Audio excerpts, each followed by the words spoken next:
Sebelum melanjutkan, jangan lupa subscribe dulu, terima kasih. Bab 514 membalikkan situasi pertempuran. Adegan yang tiba-tiba itu mengejutkan semua orang yang melihatnya. Terutama kedua kaisar yang masih berada di udara. Wajah mereka tiba-tiba berubah, dan mereka bertanya dengan keras, "Siapa kamu? Orang yang akan mengambil nyawamu." Chu Feng tersenyum dingin, lalu mengulurkan tangannya dan meraih udara. Semburan daya hisap yang tak terbatas meledak keluar. Ah! Dan dengan ledakan kekuatan itu, kedua kaisar yang keduanya berada di alam surga tingkat 8 itu sebenarnya tidak memiliki kekuatan untuk melarikan diri. Mereka berdua jatuh dan jatuh di depan Chu Feng. Setelah keduanya bertabrakan, Chu Feng tiba-tiba mengulurkan tangannya lagi dan dengan dua ledakan, meninju area dan tian mereka. Ah, gelombang, kedua pukulan itu membuat Kaisar Dinasti Liu dan Dinasti Ji langsung berteriak. Seteguk besar darah menyembur saat mereka menutupi area dan tian mereka dengan tangan mereka dan mulai berguling-guling di tanah tanpa henti. Meskipun dua pukulan Chu Feng tidak menghancurkan kultivasi mereka, namun keduanya terluka parah.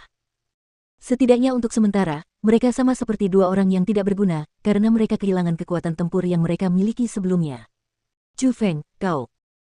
Pada saat itu, tidak ada satu orang pun yang wajahnya berubah drastis karena mereka dapat merasakan bahwa saat ini, aura Chu Feng hanya berada di level 8 alam surga. Selain itu, auranya sangat tidak stabil. Namun, meskipun begitu, Chu Feng masih dapat dengan mudah membunuh 3 kaisar jika dia mau. Untuk mengetahui tahap-tahap selanjutnya dari alam surga, jarak antara setiap tingkat sangatlah besar, namun Chu Feng mengandalkan kultivasi yang tidak stabil dan membunuh orang asli di alam surga tingkat 8. Sungguh sulit bagi mereka untuk tidak terkejut. Chu Feng tidak memperhatikan tatapan tercengang mereka.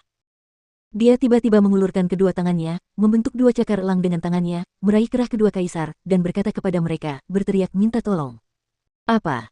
Kedua kaisar, yang menerima rasa sakit yang tajam, keduanya terkejut oleh kata-kata yang datang dari Chu Feng tiba-tiba. Asteris Bambam melihat itu, Chu Feng tidak membuang napas.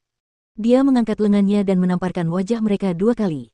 Setelah itu, dia berkata, sudah kubilang untuk berteriak minta tolong. Kalau tidak, aku akan menghancurkan akar kehidupan kalian. 1. Kau. Mendengar kata-kata itu, wajah mereka langsung berubah hijau. Meskipun sangat marah, mereka tidak berani membalas. Jadi, mereka berteriak keras ke langit, tolong. Setelah kata-kata itu diucapkan, mereka bagaikan gemuruh guntur, menarik perhatian semua orang di dinasti Jiang. Terutama orang-orang dari 3 klan. Mereka melesat dan terbang dari zona inti dinasti. Bahkan 3 leluhur tua, yang belum menyerang dan hanya duduk, menyaksikan keramaian, segera datang. Dan ketika ketiga leluhur tua itu melihat kejadian di lapangan, wajah mereka yang semula tenang tak kuasa untuk tidak berubah karena mereka tidak pernah menyangka bahwa dari ketiga putranya, kini yang satu telah meninggal dunia dan 2 lainnya terluka. Siapa yang membunuh anakku? Aku akan menghabisi nyawanya. Melihat putranya, yang telah diasuhnya dengan sangat teliti selama bertahun-tahun, dibunuh oleh seseorang, leluhur tua dinasti Zhao itu sangat marah. Dia melolong dengan marah, dan mengabaikan semua alasan, dia langsung melemparkan pukulan ke tanah. Pukulan itu sangat mengerikan. Bahkan sebelum dia turun, tanah sudah bergetar hebat. Retakan yang tak terhitung jumlahnya menyebar, dan sebagian besar tanah runtuh.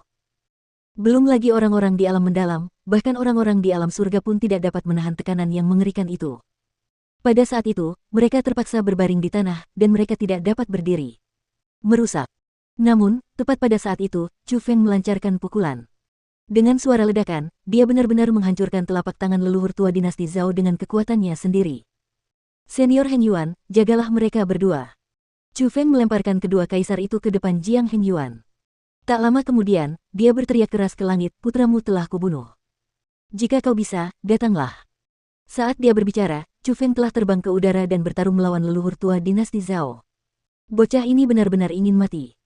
Melihat itu, leluhur tua dinasti Liu mendengus dingin, lalu bersiap untuk menyerang. Tunggu. Namun, sebelum dia bergerak, dia dihentikan oleh leluhur tua dinasti Ji di sampingnya. Setelah melihat ke bawah kedua kaisar yang berada di bawah kendali Jiang Heng Yuan, dia mengirim pesan mental kepada leluhur tua dinasti Liu, dengan mengatakan, lihat baik-baik. Putramu dan putraku, saat ini, berada di tangan mereka. Jika kita menyerang saat ini, mereka akan berada dalam bahaya. Ini. Apakah kita hanya akan menonton orang tua itu bertarung melawan bocah nakal itu sendirian? Dia tampaknya tidak sederhana. Leluhur tua dinasti Liu sedikit khawatir terhadap leluhur tua dinasti Zhao. Jangan khawatir. Meskipun kekuatan tempur bocah itu kuat, ada yang salah dengan auranya. Kalau tidak salah, dia seharusnya menggunakan obat terlarang khusus atau menggunakan formasi khusus untuk meminjam kekuatannya. Mustahil baginya untuk menang. kata leluhur tua dinasti Ji. Itu benar. Pengamatanmu benar-benar sangat rincin. Leluhur tua dinasti Liu mengamati dengan saksama dan menemukan bahwa memang seperti yang dikatakannya. Aura Chu Feng sangat tidak stabil, jadi baru saat itulah dia tenang. Leluhur tua dinasti Liu, leluhur tua dinasti Ji. Beritahu anggota klanmu untuk berhenti atau aku akan membunuh putra-putramu. Jiang Hengyuan adalah orang yang cerdas, jadi saat Chu Feng melemparkan kedua kaisar kepadanya, dia mengerti maksudnya. Jadi, tanpa ragu-ragu, dia saat ini menggunakan kekuatan surga untuk melolong keras ke langit. Setelah kata-kata itu diucapkan, semua ahli dari dinasti Liu dan dinasti Ji mengarahkan pandangan mereka ke arah dua leluhur tua di langit. Meskipun kedua leluhur tua itu tidak berbicara, mereka memberi isyarat dengan tangan mereka. Setelah melihat isyarat tangan tersebut, para ahli dari kedua klan datang ke sisi kedua leluhur tua itu dan tidak lagi menyerang orang-orang dari dinasti Jiang. Dalam situasi seperti itu, hanya orang-orang dari dinasti Zhao yang masih menyerang dinasti Jiang. Tetapi karena kaisar telah mangkat, dan leluhur lamanya sedang diikat, dinasti Zhao sendiri jelas tidak mampu mengalahkan dinasti Jiang.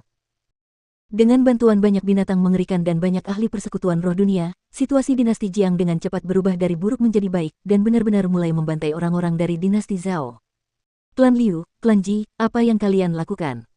Kenapa kalian tidak menyerang dan membantuku membunuh bocah ini? Menyadari bahwa kedua sekutunya sebenarnya hanya menonton dengan tangan di lengan baju mereka, leluhur tua dinasti Zhao itu berteriak dengan marah.